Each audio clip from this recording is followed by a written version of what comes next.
First pregnancy அப்போது நான் ஒர்க்லாம் போகல.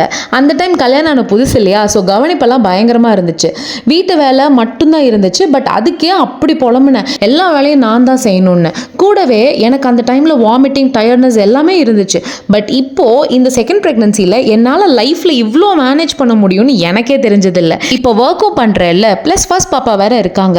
பெருசாக சப்போர்ட்டுக்கும் யாரும் இல்லை. காலையில் ஒரு 6:30க்கு எழுந்தேன்னா எனக்கு பேக் டு பேக் ஒர்க் இருந்துகிட்டே இருக்கும். ரொம்ப ஆக்குப்பைடாக இருப்பேன்.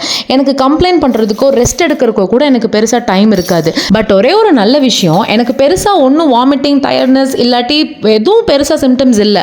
ஆல்ரெடி ஆக்குப்பைடாக இருக்கிறனால ப்ரெக்னென்சி சிம்டம்ஸ் எதுவும் தெரியலையா, ஒரு நிஜமாவே எனக்கு சிம்டம்ஸே இல்லையான்னு எனக்கு தெரியல.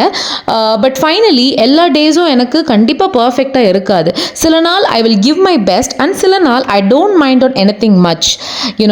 Anyways, I'm super proud of myself. Also, I'm damn sure that some ladies handles their life like a cakewalk. உங்களை நினச்சி நீங்களே நம்ம எவ்வளோ பண்ணுறோம்னு பெருமைப்பட்ட மொமெண்ட்ஸ் இருந்துச்சுன்னா மறக்காமல் கமெண்ட் பண்ணுங்கள்.